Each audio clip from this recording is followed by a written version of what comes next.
علیہ بارک وسلم۔ محترم حضرات، شاعر کہتا ہے خون سے چراغ دی کو جلایا حسین نے، خون سے چراغ دی کو جلایا حسین نے، باطل کے آگے سر نہ جھکایا حسین نے، خون سے چراغ دی کو جلایا حسین نے، باطل کے آگے سر نہ جھکایا حسین نے، خود کو تو ایک بوند بھی پانی نہ مل سکا، خود کو تو ایک بوند بھی پانی نہ مل سکا، اور کربلا کو خون پلایا حسین نے، اور کربلا کو خون پلایا حسین نے۔ اور ایسا سجدہ، ایسی نماز کون پڑھے گا جہان میں؟ ایسی نماز کون پڑھے گا جہان میں؟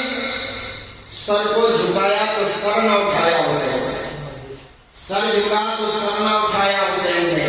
محترم حضرات، تمام تر درود و سلام کی ڈالیاں نچھاور کو حضرت امام حسین کی ذات بابرکات پر، کہ کربلا کی سرزمین پر صبر و استقامت کا پہاڑ بن کر کھڑے ہیں۔ جتنے بھی مظالم سامنے آئے، مسکرا کر امام علی مقام نے اس کا سامنا کیا، دلیری اور بہادری کے ساتھ ان باطل قوتوں کا سامنا کیا ہے۔ کسی جگہ پر بھی صبر و رضا کا دامن ہاتھ سے چھوٹنے نہیں دیا۔ وہ امام حسین ہے جن کی بارگاہ میں خراج عقیدت امام عشق و محبت الشاہ امام محمد رضا خان فاضل بریلوی پیش فرماتے ہیں کہ وہ شہید بلا شاہ گلب قبا، وہ شہید بلا شاہ گلب قبا، بے کسے دست غربت کے لاکھوں سلام، بے کسے دست غربت کے لاکھوں سلام۔ محترم حضرات، آخر کار وہ لمحات بھی آگے جب عباس علمبردار کی شہادت ہوئی، مشکیزے کو پانی سے بھرا اور چاہا کہ امام حسین کے خیمے تک پہنچایا جائے، لیکن یزیدیوں نے اتنے تیر برسائے کہ مشکیزہ پر چھلنی ہو گیا۔ خود امام عباس علمبردار کے بازو کٹ گئے۔ جب دوسرے بازو پہ اپنے مشکیزے کو تھاما ہے، ایک یزید لعین میں سے کوئی شخص آگے بڑھ کے دوسرا بازو بھی کاٹ دیتا ہے، لیکن عباس علمبردار کی قبر نہیں ٹوٹی۔ عباس علمبردار ابھی تک ہمت نہیں ہارے تھے، بلکہ مشکیزے کو اپنے دانتوں تلے چبا کر یہ چاہا تھا کہ کسی طرح سے علی کا یہ شیر خیمہ حسین تک مشکیزہ پہنچا دے، لیکن محترم شاید کہ یہ وقت کو ہی منظور نہیں تھا۔ پھر یزیدیوں نے اتنے تیر برسائے کہ پورا مشکیزہ چھلنی ہو گیا، پانی کا بوند بوند جو ہے امام حسین کی بارگاہ تک پہنچنے سے رہ گیا۔ اور اس یعنی پر جو ہے حضرت عباس علمبردار کی شہادت بھی ہوئی۔ حضرت عباس علمبردار کی شہادت کے بعد گویا کہ حضرت امام حسین کی قبر ہی ٹوٹ گئی۔ اب مسئلہ یہ ہوتا ہے کہ حضرت عباس علمبردار کے لاشیں مبارکہ کو حضرت امام حسین اٹھا کر لے آتے ہیں، اور اس کے بعد حضرت قاسم جو حضرت امام حسن کے لڑکے ہیں، حضرت قاسم بن حسن آگے بڑھتے ہیں اور کہتے ہیں میرے چچا جان، بہت دیر سے میں انتظار کر رہا ہوں، کیا میری قسمت میں نہیں ہے کہ شہداء کربلا میں اپنا نام لکھاؤں؟ کیا میری قسمت میں یہ نہیں ہے کہ میں بھی اپنی جان اسلام کے خاطر قربان کر دوں؟ یا پھر کہیں ایسا تو نہیں کہ آپ مجھے پرایا سمجھ رہے ہیں کہ مجھے شہادت کے لیے اجازت نہیں دے رہے ہیں؟ اللہ اکبر۔ امام حسین امام علی مقام کے آنکھوں سے آنسو جاری ہو جاتے ہیں، اور امام علی مقام فرماتے ہیں میرے بھتیجے، میں کس طرح سے تمہیں میدان کارزار میں بھیجوں؟ تمہاری شکل و صورت کو دیکھتا ہوں تو بھائی کی یاد آ جاتی ہے۔ گویا کہ تم ہی ایک ایسی شکل و صورت کے ہو جسے دیکھنے کے بعد میرے دل کو تسلی مل جاتی ہے کہ میرے بھائی کی شکل تم میں نظر آ جاتی ہے۔ میں ہمشبیے حسن کو کس طرح سے اجازت دوں کہ وہ جائے اور کربلا کی ریگزار جھاڑیوں میں، کربلا کی نیلوں، کربلا کی ریت میں، کربلا کی مٹی میں اپنے تن بدن کو جو ہے خون سے جو ہے آلودہ کر لیں۔ اللہ اکبر. حضرت امام قاسم فرماتے ہیں چچا جان مجھے اجازت دیں, اور پھر جو ہے کہتے ہیں میں اپنی پھوپھی سے اجازت لینا چاہتی ہوں, لیکن وہ بھی کچھ جواب نہیں دے رہی. اپنی چچی جان سے کہہ رہا ہوں, لیکن ان کی طرف سے بھی کوئی جواب نہیں مل رہا. اب آپ بھی اگر ہمیں اجازت نہ دیں گے تو ہم تو شہادت سے محروم رہ جائیں گے, اور آپ جو کہہ رہے ہیں ہم شبیہ حسن ہیں, تو ذرا سوچئے اگر میں ایسے ہی رہ گیا اور اپنی شہادت پیش نہ کیا تو کل قیامت کے دن میرے بابا جان یعنی حضرت امام حسن اگر مجھ سے پوچھیں گے بیٹے جب دیکھ رہے تھے کہ میرے بھائی پر اتنی پریشانیاں آئی ہوئی تھی, اتنی مصیبتیں میرے بھائی جو ہے جھیل رہے تھے, ایسے وقت میں تم سامنے آ کر جو ہے دشمنوں کا مقابلہ نہ کر کے پیچھے بیٹھے رہ گئے, اس وقت میں اپنے بابا جان کو کیا منہ دکھاتا ہوا نظر آؤں گا, حضرت علی شیر خدا کو کیا منہ دکھاتا ہوا نظر آؤں گا, اپنی دادی فاطمہ کو کیا جو ہے منہ دکھاتے ہوئے نظر آؤں گا.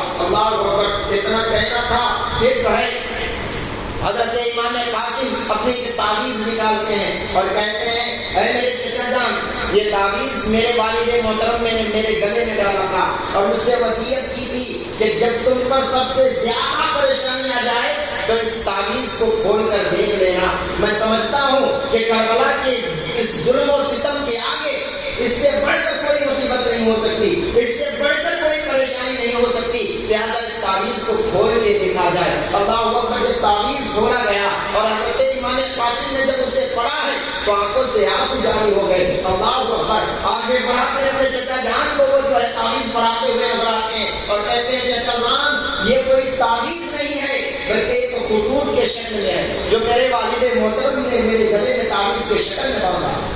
اللہ اکبر. جب حضرت امام حسین اس خط کو پڑھنے لگے تو آنکھیں جھلک آئیں. اللہ اکبر. آخرکار اس نے لکھا کیا تھا؟ امام حسن نے لکھا تھا اے میرے بیٹے قاسم جب میرے بھائی پر مصیبتوں کا پہاڑ ٹوٹے, جب میرے بھائی مصیبتوں کا سامنا کرے, جب میرے بھائی پر ظلم و ستم ڈھانے لگے تو اس وقت تم پیچھے نہ ہٹنا بلکہ میرے بھائی کی حفاظت کرتے ہوئے نظر آنا, میرے بھائی کے سامنے رہنا, میرے بھائی کو خروچ نہ آ سکے. اللہ اکبر. اس خط کو پڑھنے کے بعد اب جب امام قاسم نے اجازت مانگی ہے تو بالآخر امام حسین نے حضرت امام قاسم کو اجازت دے دی. اب حضرت امام قاسم کو سجایا جا رہا ہے, امام قاسم کو لباس پہنایا جا رہا ہے. جب حضرت امام قاسم کو روانہ کیا جا کربلا کی سرزمین کی طرف, کربلا کی جنگ کی طرف جب بھیجا جا رہا, امام قاسم ریڑھ لگاتے ہیں اپنے گھوڑے کو اور آگے بڑھتے ہوئے نظر آتے ہیں اور کوفیوں سے کلام کرتے ہیں اے کوفیوں سنو, مجھے تم ایک نوجوان بچہ نہ سمجھو,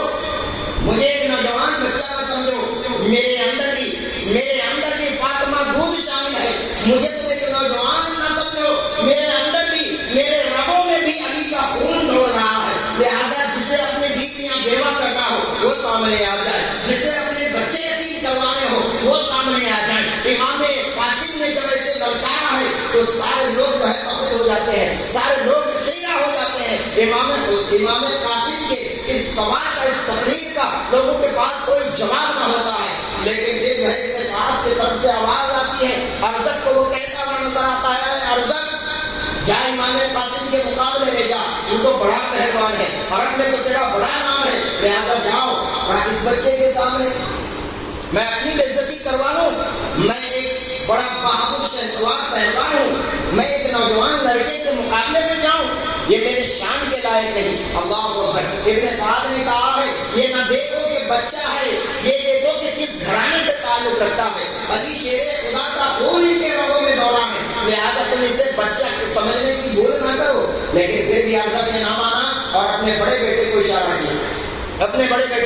کیا, اس کا بیٹا گراتا ہوا آگے بڑھتا ہوا آیا. امام قاسم کے ایک ہی وار سے جہنم واصل ہو گیا, ایک ہی وار سے جہنم واصل ہو گیا. امام قاسم نیچے اترے اور اس کی تلوار لے لی, اور پھر دوسرا بیٹا آیا ارزق کا, اس کو بھی زیادہ سنبھلنے نہ دیا اور اس کو بھی واصل جہنم کرتے ہوئے نظر آئے. اسی طرح سے تیسرا بیٹا آیا, چوتھا بیٹا آیا, لگاتار چاروں کو جو ہے امام قاسم نے جو ہے جہنم واصل کر دیا. اور جب چاروں بیٹا اس کا قتل ہو گیا تو ارزق کو غصہ آیا اور غصے میں چور ہو کر اپنے گھوڑے کو ایک لگا کر امام قاسم کے مقابلے میں, جب امام قاسم کے مقابلے میں آیا اور وار کیا, امام قاسم نے اس وار کو اپنے ڈھال سے روکا, حضرت امام قاسم نے وار کیا, پھر ارزق رہی اور پھر اچانک ارزق نے کہا تمہارے ہاتھ میں جو تلوار ہے یہ تو میری ہے، تمہارے ہاتھ میں جو تلوار چمک رہی یہ تو میری ہے، تمہیں کہاں سے مل گیا؟ امام قاسم نے کہا تمہارا بیٹا تو فتن دے کے گیا ہے، تمہارا بڑا بیٹا جو سب سے پہلے مقابلے کے لیے آیا تھا اس سے ہی میں نے تلوار چھینی ہے۔ اللہ اکبر۔ ارزق نے جو ہے اب جیسے ہی اپنا وار کرنا چاہا، امام قاسم نے جو ہے عقل سے کام لیا اور کہا ارزق بڑی ڈنڈورے پیٹتا ہے تو بہت بڑا شہسوار ہے، بڑا پہلوان ہے، بڑا بہادر ہے، اور تمہیں اپنے گھوڑے کا زین تک کسنا نہیں آتا، اپنے گھوڑے کا کنڈ بھی کسنا نہیں آتا۔ جب ارزق نے نیچے جھک کر اپنے گھوڑے پہ زین کسنے کی طرف دیکھا، اتنے میں امام قاسم نے ایسا وار کیا کہ ارزق بھی زمین بوس ہوتا ہوا نظر آیا، ارزق بھی زمین بوس ہوتا ہوا نظر آیا۔ اور پھر جو ہے دوسرے کوفیوں کو حضرت امام قاسم نے للکارا۔ اگر تاریخ کے حوالے سے دیکھا جائے تو بہت لمبی داستان ہے، لیکن امام قاسم نے جب دیکھا کہ اب کوئی بھی سامنے مقابلے کے لیے نہیں آ رہا تو حضرت امام قاسم خود ہی آگے بڑھے اور سارے فوجیوں کے اندر گھستے چلے گئے۔ میں منا کے جو امام قاسم گئے تو میں منا کا صفایا، میں سراکے گئے تو میں سراکت کا صفایا، قلب لشکر میں گھسے تو قلب لشکر کے سپاہی کٹتے ہوئے نظر آئے۔ پھر ایک وقت ایسا آیا کسی ابن سعد کو مارنے کے لیے جب آگے بڑھے امام قاسم، چاروں طرف سے تیروں کی برسات ہونے لگی، ایک جو ہے 27 زخمیں نیزے کے حضرت امام قاسم کے جسم اطہر میں آیا اور پھر امام قاسم نڈھال ہو کر زمین پر گر پڑے اور اپنے چچا جان کو بلایا۔ اللہ اکبر۔ حضرت امام حسین دوڑے آئے اور حضرت قاسم کو جو ہے اپنے گود میں اٹھا کر خیمہ کی جانب روانہ ہوئے۔ محترم حضرات، جلدی میں آپ کو بتاتا چلو، ایک مرتبہ درود پاک پڑھ لیں سیدنا شفیع رحمۃ اللہ محمد مالک جودی والکرم والی وسلم۔ ابھی حضرت امام قاسم کے غم ہی سے لوگ نڈھال تھے، اتنے میں کیا ہوا کہ حضرت امام علی اکبر جو ہے اپنے آپ کو تیار کر کے آگے بڑھتے ہوئے چلے آ رہے ہیں۔ حضرت امام حسین کی جب نگاہ پڑی ہے کہا بیٹا یہ کیا کر رہے ہو؟ جنگ کے لیے اب مجھے جانا ہے، لہٰذا تم جاؤ آرام کرو۔ لیکن حضرت علی اکبر فرماتے ہیں اے میرے ابا جان مجھے بھی اجازت دیجیے۔ حضرت قاسم کو بھی آپ نے اجازت دی اور نہ محمد تک آپ نے اجازت دی، کہیں تاریخ لکھنے والا یہ نہ کہے کہ امام حسین کا بیٹا لڑنا نہیں چاہتا تھا، اس سے پیچھے رہ گیا، لہٰذا آپ مجھے اجازت دیں، مجھے بھی یہ شرف شہادت سے ہمکنار ہونے کے لیے موقع دیا جائے۔ اللہ اکبر۔ حضرت امام حسین فرماتے ہیں اے میرے بیٹے تم تو ہم شبیہ مصطفیٰ ہو۔ امام علی اکبر نبی پاک علیہ الصلوۃ والتسلیم کے شکل و صورت میں پیدا ہوئے، یعنی جب امام علی اکبر کو لوگ دیکھتے تو کہتے مصطفیٰ پیارے گزر رہے ہیں، مصطفیٰ پیارے گزر رہے ہیں، یعنی ہم شبیہ نبی پاک اگر دنیا میں نبی پاک کے بعد کوئی تھا تو وہ حضرت امام علی اکبر کو کہا جاتا تھا۔ اللہ اکبر۔ امام علی اکبر کو کہا جاتا تھا۔ حضرت امام حسین فرماتے ہیں میرے بیٹے تمہیں دیکھتا ہوں تو نانا جان کی تسلی مل جاتی ہے، نانا جان کی شکل و صورت میرے سامنے آ جاتی ہے، کس طرح سے تمہیں جو ہے کربلا کی دھرتی میں شہید ہونے کے لیے بھیجوں۔ اللہ اکبر۔ امام حسین سے ملنا جو سماجت کر رہے ہیں حضرت علی اکبر، اور پھر مسئلہ یہ ہوتا ہے کہ حضرت امام حسین کہتے ہیں میرے بیٹے تو نوجوان ہے اور تمہاری لاش اب اس بوڑھے باپ سے دیکھا نہ جائے گا، لہٰذا تم بیٹھو میں جنگ کے لیے جا رہا ہوں۔ اللہ اکبر۔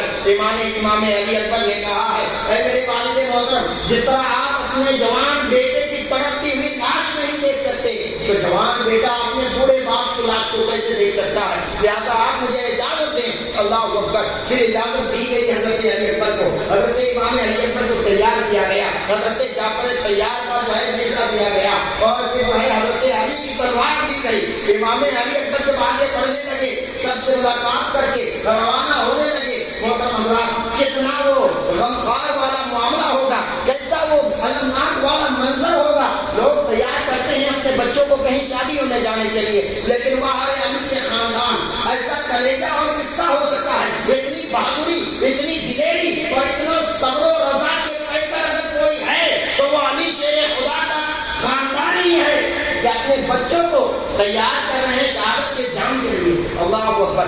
امام علی مقام کے لڑکے حضرت امام علی اکبر کے تیار ہوئے ہیں، جب آگے بڑھنے لگے تو آنکھوں سے آنسو آنے لگا، آنکھوں سے آنسو آنے لگا۔ امام حسین نے کہا بیٹا کیا فوجیوں کو دیکھ کر ڈر گئے ہو، کیا یزیدیوں کے لشکر کو دیکھ کر ڈر گئے؟ اللہ اکبر۔ امام علی اکبر فرماتے ہیں اے میرے والد محترم، ہم نے جو ہے ان سپاہیوں کو دیکھ کر ہم ڈر نہیں گئے ہیں، بلکہ مجھے خیال آ رہا ہے کہ امام حضرت صغرا کو میں وعدہ دے کر آیا تھا کہ 1 مہینے یا 2 مہینے کے بعد تمہیں لینے کے لیے آ جاؤں گا۔ مسئلہ یہ تھا کہ حضرت امام حسین نے اپنی بیٹی صغرا کو جو ہے مدینے میں ہی چھوڑ کر آئے تھے، اب پھر کہا تھا کہ بعد میں تمہیں بلوا لیا جائے گا، لیکن یہاں پہ مسئلہ کربلا کا جب آیا، امام علی اکبر فرماتے ہیں میں نے وعدہ کیا تھا اپنی بہن سے کہ میں تمہیں لینے کے لیے آؤں گا۔ اللہ اکبر، ہمارے ساتھ یہ معاملہ پیش آیا، میری بہن تو راہ رکھتی ہوگی، میری بہن تو یہ سوچ رہی ہوگی میرا بھائی علی اکبر آئے گا اور مجھے یہاں سے لے کر جائے گا، لہٰذا یہ کہتے ہوئے حضرت امام علی اکبر آگے بڑھتے ہیں، اے میری بہن میں نے جو وعدہ تم سے کیا تھا وہ نبھا نہ سکا، مجھے معاف کر دینا۔ اتنا کہتے ہوئے حضرت امام علی اکبر آگے بڑھتے ہیں۔ امام علی اکبر جب آگے بڑھے اور یزیدیوں کو للکارا تو کسی میں ہمت نہ تھی کہ آگے آ کے حضرت علی اکبر کا سامنا کرے، کیونکہ حضرت علی اکبر ایک تو ہم شبیہ مصطفیٰ تھے، جب انہیں کوئی دیکھتا تو پیارے مصطفیٰ کی یاد آ جاتی تھی۔ پھر ایک لمبی تقریر حضرت امام علی اکبر نے کیا اور کہا تم جانتے ہو ہم کون ہیں؟ ہم حسین کے لاڈلے ہیں، وہ حسین جو حضرت علی کے بیٹے ہیں، علی شیر خدا کے بیٹے اور ہم علی شیر خدا کے پوتے ہیں، اور ہم شبیہ مصطفیٰ کہا جاتا ہے، ہم شبیہ مصطفیٰ کہا جاتا ہے۔ ایک لمبی تقریر حضرت علی اکبر نے کی تو یزیدیوں میں ہمت نہ ہوئی کہ کوئی آگے آئے اور امام علی اکبر کا مقابلہ کرے۔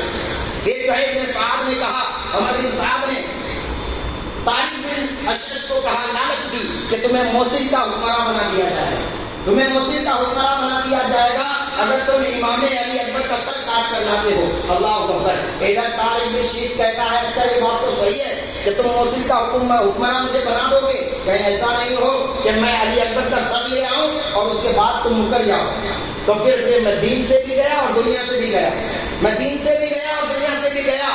تو عمرو سعد نے اپنی انگوٹھی نکالی اور طارق بن شیش کو دیا کہ یہ ثبوت کے طور پہ تمہیں انگوٹھی دیتا ہوں، تم اس کا سر کاٹ کر لے آؤ، موصل کا حکمراں تمہیں بتا دوں گا۔ طارق بن اشعث جو ہے جلال میں آگے بڑھتا ہے، جیسے ہی آگے بڑھا امام علی اکبر کے آمنے سامنے ہوا، امام علی اکبر پر وار کیا، امام علی اکبر نے اسے اپنے ڈھال پہ روکا اور دوسرے ہی وار میں طارق بن شیش زمین پر گر پڑا۔ امام علی اکبر نیچے اترے اور شیش کے اوپر جو ہے اپنے تلوار سے اپنے نیزے سے زخم لگاتے ہوئے نظر آئے، اور اس طرح سے طارق بن شیش جو اپنے وقت کا بڑا بہادر تھا، بڑا پہلوان تھا، امام علی اکبر کے سامنے 17 سال کا امام علی اکبر ان کے سامنے جو ہے پیٹھ دکھاتے ہوئے زمین پہ پڑتا ہوا نظر آتا ہے۔ امام علی اکبر نے دیکھا، للکارا، یزیدیوں میں اب وہ تاب نہ تھی کہ کوئی آگے بڑھے امام علی اکبر کا مقابلہ کرے۔ اللہ اکبر، امام علی اکبر خود آگے بڑھے اور تمام یزیدیوں کے فوج کو تتر بتر کرتے ہوئے نظر آئے۔ تاریخ بتاتی ہے جب امام علی اکبر نے اپنی تلوار کو لہرایا ہے تو ایک ایک وار پہ 7 یزیدی کرتے ہوئے نظر آتے تھے، 7 یزیدی کرتے ہوئے نظر آتے تھے۔ امام علی اکبر کو جب تک دل میں آیا اپنی تلوار چلاتے رہے، اور پھر دوبارہ جب پریشان ہوئے کیونکہ 3 دن کے بھوکے پیاسے، یہاں تو کھائے پیے سے کام نہیں ہوتا، لوگ کہتے ہیں روزہ رکھ کے ہم کام کیسے کر لیں گے؟ اللہ اکبر، یہاں کام نہیں ہے بلکہ جان پر آئی ہوئی ہے، 3 دن کے بھوکے پیاسے ہیں، اس کے باوجود طاقت اور شجاعت کا عالم یہ ہے کہ تلوار ایک بار چلاتے ہیں تو 7 یزیدی کٹ کر دیتے ہیں۔ ایک طرف جو ہے 22,000 یا 23,000 کی لشکر جرار، اور ایک طرف سے تنہا علی کے کچھاڑ کا ایک ہی شیر آتا ہے اور اپنی تلوار جب لہراتا ہے تو یزیدی کہنے پر مجبور ہو جاتے ہیں کہیں ایسا نہ ہو کہ تاریخ ایسی لکھی جائے کہ ایک امام حسین کے شیر میں تمام تر یزیدیوں کو مولی گاجروں کی طرح کاٹتے ہوئے تمام یزیدیوں کا صفایا کرتے ہیں۔ اللہ اکبر، امام علی اکبر واپس لوٹ آئے، اپنے والد محترم کو پکارا، پیارے حسین آگے بڑھے اور کہا بیٹا کیا ہوا ہے؟ کہا مولا 2 گھونٹ پانی اگر مل جائے، 2 بوند پانی اگر مل جائے تو پھر مسئلہ یہ ہوگا کہ علی شیر خدا کا خون کس طرح کام کرتی ہے میں ان کوفیوں کو بتاؤں، میں ان کوفیوں کو جب تک نشت و نابود نہ کر دوں تب تک میں اپنا تلوار نہ روکوں، صرف اگر 2 بوند پانی ہمیں مل جائے۔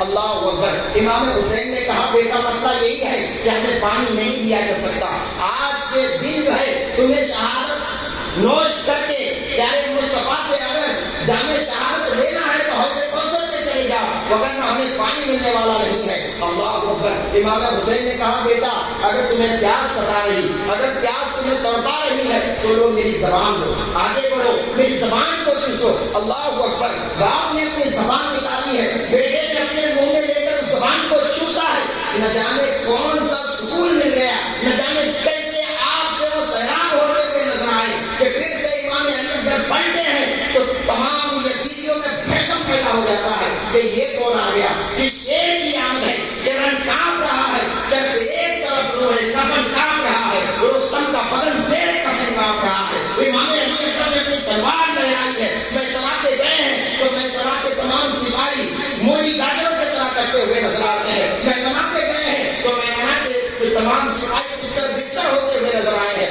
لشکر یزید پہ حملہ ہو رہے ہیں تو ایسا محسوس ہوتا ہے کہ انہیں لشکروں پر بجلی گری ہوئی ہے۔ اللہ اکبر۔ امام علی مقام نے، امام علی اکبر نے اپنی شجاعت کا لوہا بنوایا۔ ایک وقت ایسا آیا کہ نڈال ہو کر زخم کھا کر گھوڑے سے نیچے پڑے اور ایک یزیدی نے ایسا بھالا مارا کہ حضرت امام علی اکبر کے سینے کو چیرتا ہوا باہر نکل گیا۔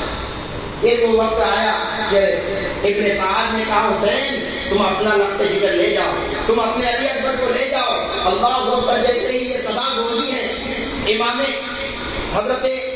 امام علی اکبر کی پھوپھو حضرت زینب ایک چیخ مارتی ہیں اور بے ہوش ہو جاتی ہیں، کیونکہ امام علی اکبر کو سب سے زیادہ پرورش اگر کسی نے کی تو وہ ان کی پھوپھی حضرت زینب نے کی ہے۔ اللہ اکبر۔ پہلے ہی حضرت زینب انہیں اجازت نہ دے رہے تھے، لیکن جب حضرت امام علی اکبر کی شہادت کا وقت ہوا اور جو ہے یزیدیوں کی طرف سے آواز آئی کہ علی اکبر کو بھی اب اٹھا لے جاؤ، امام حسین آگے بڑھے ہیں۔ تاریخ بتاتی ہے امام حسین اس وقت 56 سال کے تھے۔ کتنے سال کے؟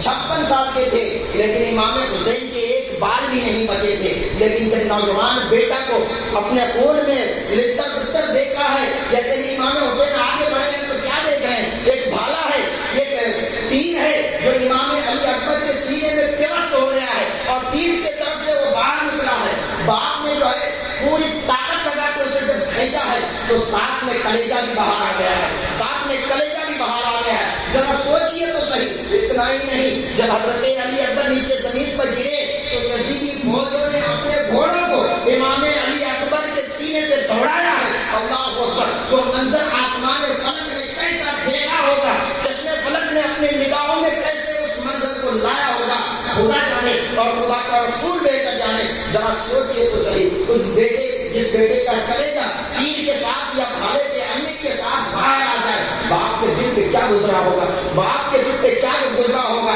آج ہمارے بچے اگر بیمار پڑ جائیں تو ہمیں ایسا لگتا ہے کہ اب زمانے میں سکون ہی نہیں رہا، دنیا میں اب چین ہی نہیں رہا۔ ذرا سوچو، جس بیٹے کو امام حسین نے کربلا کی دھرتی میں قربانی کے طور پہ پیش کیا ہے، یزیدیوں نے اس طرح سے جو ہے خنجر گھونپا ہے، یزیدیوں نے اپنے گھوڑے امام علی اکبر کے سینے پہ دوڑایا ہے، تو ذرا سوچو امام حسین کے دل پہ کیا گزرا ہوگا۔ لیکن واہ امام حسین، تیرے صبر و رضا کو سلام۔ امام حسین نے اپنے بیٹے حضرت امام علی اکبر کے خون کو ہاتھ میں لیا ہے اور رب کی بارگاہ میں پھیرتے ہوئے کہا مولا میں تجھ سے راضی ہوں، کیا تو بھی حسین سے راضی ہے؟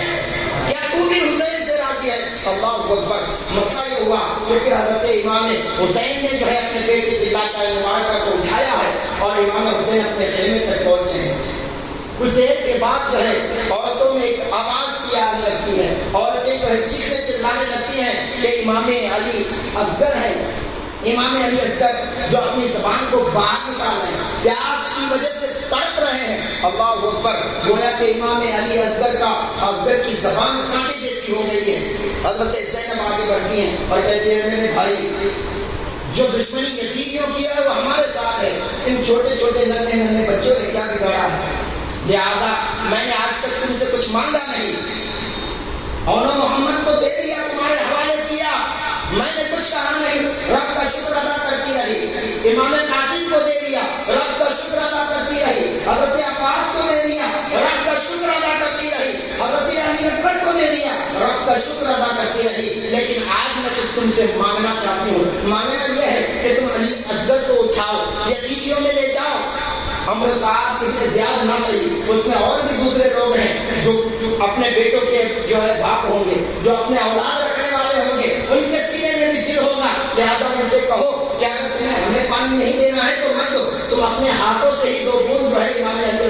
اصغر کے جو ہے رکوع میں ٹپکا دو. اللہ اکبر. امام حسین کی غیرت نہ تھی کہ وہ یزیدیوں کے پاس جائیں اور کہیں ہمیں پانی دے دو. نہیں, پانی کی ضرورت امام حسین کو مانگنے کی نہ تھی. لیکن جب عورتوں نے جو ہے مجبور کیا, یہاں تک کہ حضرت شہربانو نے کہا اے میرے سرتاج, آج میں چاہتی ہوں کہ آپ میرے بیٹے کو اٹھا لے جائیں, کیونکہ دو دن سے جو ہے میرے بیٹے نے دودھ بھی نہیں پیا ہے, دودھ آ نہیں رہا جس کی وجہ سے پیا نہیں, زبان خشک ہو چکی ہے, لہذا لے جاؤ. اللہ اکبر. امام حسین نے اپنے دامن میں سنبھالا امام علی اصغر کو, اور جیسے ہی یزیدیوں کی طرف آگے بڑھا ہے تو یزیدیوں میں ایک آواز اٹھی, وہ دیکھو حسین شاید کے دامن میں قرآن لے کر آ رہے ہیں. شاید کے دامن میں قرآن کسے کہا جا رہا ہے؟ یہ امام علی اصغر ہیں, امام علی اصغر ہیں. لیکن جب چادر میں جو ڈھپے ہوئے ہیں امام حسین آگے بڑھ رہے ہیں لے کے, اور یزیدیوں کو لگ رہا ہے اب امام حسین قرآن دکھا کر پانی مانگ رہے ہیں, اب حسین قرآن دکھا کر پانی مانگ رہے ہیں. اللہ اکبر. اس ننھے سے بچے کو قرآن کیوں نہ کہا جائے, جس کا اگر دیکھا جائے تو اس معاملے سے کوئی تعلق نہیں ہے, نہ تو اسے بیعت کا کوئی مسئلہ معلوم ہے, نہ ہی اسے یزید پتا ہے, نہ ابن سعد پتا ہے, نہ ابن زیاد. اگر دیکھا جائے تو اس کا کوئی قصور ہی نہیں. ویسے تو قصور یہاں امام حسین کے کنبہ والے کا ہی نہیں ہے, لیکن پھر بھی امام حسین سمجھدار تھے, امام علی اکبر سمجھدار تھے, امام قاسم سمجھدار تھے, امام عباس جو ہے سمجھدار تھے. لیکن یہ تو ننھے علی اصغر ہیں, انہیں تو پتہ ہی نہیں ہو کیا رہا ہے. لیکن کیا اس کی ضرورت ہے, اپنی زبان کو جو ہے آگے بڑھا رہے ہیں کہ شاید کہ کوئی دو بوند پانی ٹپکا دے. لیکن جیسے ہی امام حسین آگے بڑھے لے کے تو ان یزیدیوں کی گستاخیاں دیکھ لو. سمجھ رہے ہیں کہ قرآن لے کر آ رہے ہیں امام حسین, لیکن یزیدی لشکروں میں یہ آواز دی جا رہی ہے اگرچہ وہ قرآن لے کر آئے اتنے تیر برساؤ کہ وہ قرآن بھی چھلنی ہو جائے. اللہ. ان یزیدیوں کے پاس کوئی ایمان بھی ہے, پھر بھی اسے لوگ رحمت اللہ علیہ کہتے ہیں. ذرا ان کے ایمان کا جائزہ لیجیے کہ جو قرآن پہ تیر اٹھائے, جو قرآن پہ تیر چلائے, بھالے چلائے, وہ کون سا ایمان والا, وہ کون سا ایمان والا. جو تیر بھالے چلائے وہ ایمان والا نہیں. پھر یہ کہے کہ اس کے سپورٹ میں آ رہے ہیں کہ یہ رضی اللہ عنہ ہے, یہ کیوں یزید کو رضی اللہ عنہ کہہ رہے ہیں. ذرا ان کے ایمان کا جائزہ لیجیے. مسئلہ یہ ہے امام حسین آگے بڑھے اپنے بیٹے کو لے کر اور کہا یزیدیوں سنو, میں تم سے پانی مانگنے نہیں آیا ہوں کہ مجھے پانی پلاؤ, میں اپنے خیمے والوں کے لیے پانی نہیں چاہ رہا ہوں, لیکن یہ ننھا علی اصغر ہے, تم بھی کسی بچے کا باپ ہوگی, تمہاری بھی کوئی اولاد ہوگی, اگر تم میں ذرا بھی رحم باقی رہ گیا ہے تو میرے ننھے علی اصغر کے حلقوم میں دو بوند پانی ٹپکا دو. اللہ اکبر. پانی کو یزیدیوں نے نہ ٹپکایا بلکہ ابن سعد اور ابن زیاد کی طرف حکم ہوا کہ اتنے تیر برساؤ, اتنے تیر برساؤ کہ پیاسے ہی علی اصغر شہید ہو جائے, پیاسے ہی علی اصغر شہید ہو جائے. اللہ اکبر. پھر جو ہے لوگوں نے تیر برسانے شروع کیے. جواب تو یوں دینا تھا حسین پانی نہیں دیا جائے گا, لیکن جواب نہ دیا بلکہ امام حسین کے پانی کی درخواست پر اتنے تیر چلائے گئے, بلکہ حرملہ کا ایک ایسا تیر آیا کہ امام علی اصغر کے اور خون کو چیرتا ہوا باہر نکل گیا, اور پھر امام علی اصغر آب کوثر سے سیراب ہو گئے. انا للہ و انا الیہ راجعون. پھر یہ مسئلہ آیا کہ جو خون امام حسین کے بازو میں ہاتھ میں آئے آسمان کی طرف پھینکتے ہوئے, امام حسین نے کہا مولا حسین مجھ سے راضی ہے, یہ بتا تو راضی ہے کہ نہیں, یہ بتا تو راضی ہے کہ نہیں. مولا یہ تو ایک ننھا علی اصغر ہے, اگر ایسا تو ہزاروں دے اور تیرے دین کے کام آنے کا آئے تو میں ہزاروں والی اصغر بھی تیری بارگاہ میں خوشی خوشی قربان کرتا, تیری رضا کے خاطر ہزاروں والی اصغر قربان کرتا ہوا چلا جاؤں. اللہ اکبر. پھر امام علی اصغر کو لے کر امام حسین اپنے خیمے کے جانب روانہ ہوتے ہیں اور کہتے ہیں شہروان لوگ تمہارا بچہ سیراب ہو چکا ہے. عورتیں خاموش ہو گئی, سناٹا چھا گیا. شاید یزیدیوں میں کسی کے پاس باپ والا دل ہے کہ اس نے پانی ٹپکایا ہوگا, ذرا سا پانی دیا ہوگا امام علی اصغر کو, جبھی تو امام علی اصغر خاموش ہو گئے. اللہ اکبر. انہیں کیا پتا تھا کہ امام علی اصغر کو پانی دنیا سے سیرابی نہیں ہو سکتی تھی, بلکہ امام علی اصغر کے حلقوم کو اگر کوئی سیراب کر سکتا تھا تو وہ آب کوثر ہی ہے جو امام علی اصغر کے حلقوم کو سیراب کر سکتا تھا. پھر مسئلہ یہ آیا کہ امام علی اصغر کے بعد امام علی مقام سید الشہداء امام حسین رضی اللہ تعالیٰ عنہ کی وہ نایاب اور وہ بہترین قربانی جو اپنے رب کو راضی کرنے کے لیے دی، وہ وقت بھی آیا امام حسین نے اپنے آپ کو تیار کیا، اپنے آپ کو تیار کیا جنگ کے لیے، اپنے نانا جان کے مبارک امامہ کو اپنے سر پہ باندھا اور اپنے بابا حضرت علی رضی اللہ تعالیٰ عنہ کی ذوالفقار کو اپنے ہاتھوں میں تھاما، حضرت جعفر کی جو ہے بھالے بیزے وغیرہ لیے اور اپنے آپ جو ہے بالکل کمر بستہ ہوئے، جب کمر بستہ ہوئے اپنے گھوڑے پہ سوار ہونے لگے سب سے اجازت لے کر۔ مسئلہ یہ ہوا کہ امام حسین نے ساری ذمہ داری اب حضرت زینب کو دی، حضرت زینب کو دی۔ جب حضرت زین العابدین کو پتہ چلا کہ میرے والد محترم اب وادی کارزار میں جانے کے لیے تیار ہو رہے ہیں، تو امام زین العابدین چیخے مارنے لگے اور کہنے لگے ابا حضور آپ نہ جائیں، اگر آپ چلے جائیں گے تو ہم کس کے سہارے جئیں گے، اگر آپ چلے گئے تو یہ عورتیں کن کے حوالے کی جائیں گی۔ اللہ اکبر۔ حضرت امام زین العابدین نے اپنے والد محترم کو روکنے کی کوشش کی اور اپنے آپ کو، بلکہ حضرت زین العابدین اتنے بخار سے تھے، اتنے تیز بخار سے تھے کہ امام زین العابدین خود سے اٹھ کر بیٹھ نہیں سکتے تھے۔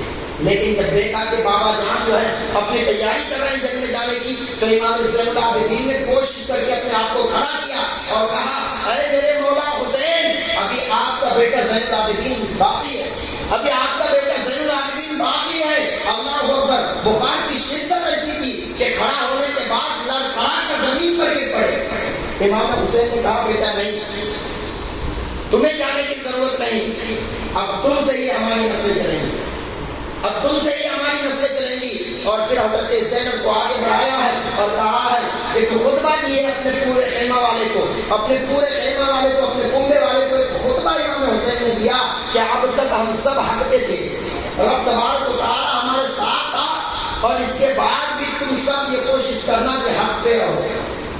ساتھ ہی ساتھ امام حسین نے کہا اے میری بہن زینب، آج کے بعد ساری ذمہ داری تمہارے اوپر میں سونپتا ہوں، اپنے اہل خانہ کی ذمہ داری تمہارے اوپر سونپتا ہوں۔ اور پھر یہ ہے کہ امام حسین نے ساتھ ہی ساتھ غیب کی یہ بات بھی بتائی کہ میرے بعد کسی کو شہادت نہ ہو، میرے بعد کسی کو شہادت یعنی کسی کو شہید کربلا میں نہیں کیا جائے گا۔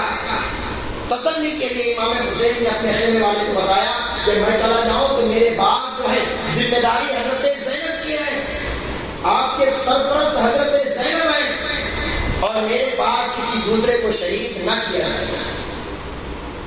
گویا کہ امام حسین نے حضرت زینب کو کہا میری بہن، اب تک جو صبر و رضا کی پیکر بن کے تھی، اب تک جو ظلم و ستم ہم پہ ڈھایا جا رہا تھا، اس سے کہیں زیادہ اب اس کے بعد ڈھایا جائے گا، کیونکہ سب کو بندی بنایا جائے گا، سب کو قیدی بنا کر ان کے دوپٹے چھینے جائیں گے، ان کے خیموں کو جلایا جائے گا۔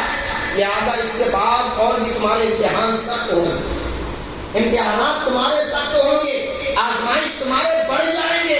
لہٰذا اے میری بہن، اس وقت بھی اپنے نانا جہان کے نقشے قدم پر چلتے ہوئے صبر و رضا کا دامن تھامے رکھنا۔ پھر امام حسین تیار ہوئے، اور جب تیار ہوئے تو مسئلہ یہ ہوا کہ ایک قاصد آیا امام صغرا کا، صغرا جو انتظار کر رہی تھی مدینے میں۔ مسئلہ یہ تھا کہ صغرا ہر ایک آنے جانے والے سے یہ پوچھتی کہ کسی نے امام حسین کو دیکھا ہے، میرے بابا جان کو دیکھا، کسی نے امام علی اکبر کو دیکھا ہے؟ وہ تو کہہ کر گئے تھے کہ ہم جو ہے تمہیں لینے کے لیے کسی کو بھیج دیں گے یا تمہارے بھائی علی اکبر کو بھیج دیں گے، لیکن آج تک ان کی کوئی بھی جو ہے کوئی پتہ نہیں، لہٰذا تم نے کہیں دیکھا ہے؟ ہر قافلے والے سے یہ پوچھتی تھی۔ اس میں سے ایک قافلہ والا جو حج کے گھر سے گیا تھا، جب واپسی ہوا تو وہ قاصد بن کر پہنچا امام حسین کے خیمے تک اور کہا حضور آپ کی بیٹی صغرا کی طرف سے میں آیا، ایک پوٹلی سر پہ اٹھا لایا ہے۔ اللہ اکبر۔ اور سارے حال چال بیان کرنے کے بعد امام حسین نے کہا یہ کیا ہے، اس پوٹلی میں کیا ہے؟ تو آنے والا قاصد کہتا ہے یہ آپ کی بیٹی نے ننھے علی اصغر کے لیے کچھ کھلونے بھیجے ہیں۔ اللہ اکبر۔ اس وقت اس بات کے دل پہ کیا گزرا ہوگا۔ ادھر امام صغرا انتظار میں ہے کہ کوئی مجھے لینے کے لیے آئے، اور اس آس میں اپنے بھائی کا کھلونا تک نہ بھولی، اور پھر اسے بھی قاصد کے ذریعے بھیجتے ہوئے ہوئے نظر آتی ہیں کہ لے جاؤ امام علی اصغر کو یہ دے دینا، اس کے دل کو جو ہے اچھا لگے گا، اسے کھیلنے میں یہ کھیلوں میں مدد کریں گے۔ اللہ اکبر، اس وقت اس بات کے دل میں کیا گزرا ہوگا۔ لیکن جیسے ہی امام حسین نے اپنے گھوڑے کو ایڑ لگانا چاہا، ایڑ لگائی کہ گھوڑا آگے بڑھے، لیکن گھوڑا ہے کہ آگے نہیں بڑھ رہا، گھوڑا آگے نہیں بڑھ رہا۔ امام حسین نے جب مڑ کے دیکھا ہے تو گھوڑے کی ایک ٹانگ کو جو ہے حضرت سکینہ نے پکڑ رکھا ہے۔ حضرت سکینہ نے اپنے دونوں ہاتھوں سے گھوڑے کی ٹانگ کو پکڑ رکھا ہے۔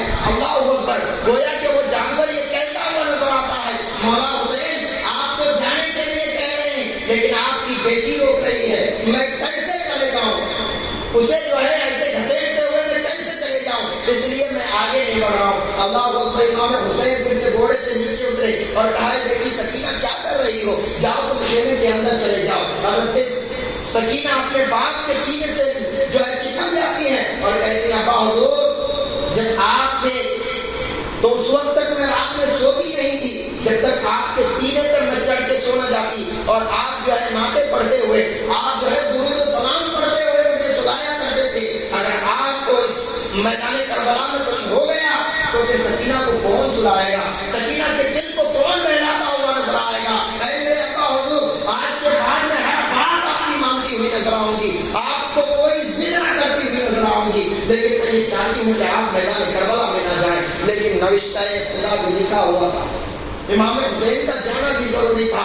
امام حسین نے اپنی بچی کو سنبھالا ہے۔ امام حضرت شہر مامے کی طرف دیتے ہوئے کہتے ہوئے نظر آتے ہیں کہ صبر و رضا کا پیکر بن کے اپنی زندگی گزارو۔ پھر مسئلہ یہ ہوتا ہے کہ امام حسین میدان کارزار کی طرف رواں دوا ہوتے ہیں۔ ٹائم زیادہ ہو چکا، میں اپنی تقریر کو یہیں سے ختم کرنا چاہتا ہوں۔ ہمارے انشاءاللہ اس سے آگے کا بیان جو ہے کل جمعہ کو جو ہے پھر سے اس سے آگے، اور پھر کربلا کے بعد کا کیا واقعات ہے، کس طرح سے یزیدیوں نے ظلم و ستم ڈھائے، ان کا حال کیا ہوا، یہ ساری چیزیں میں آپ کو بتاتا ہوا نظر آؤں گا۔ ہمارے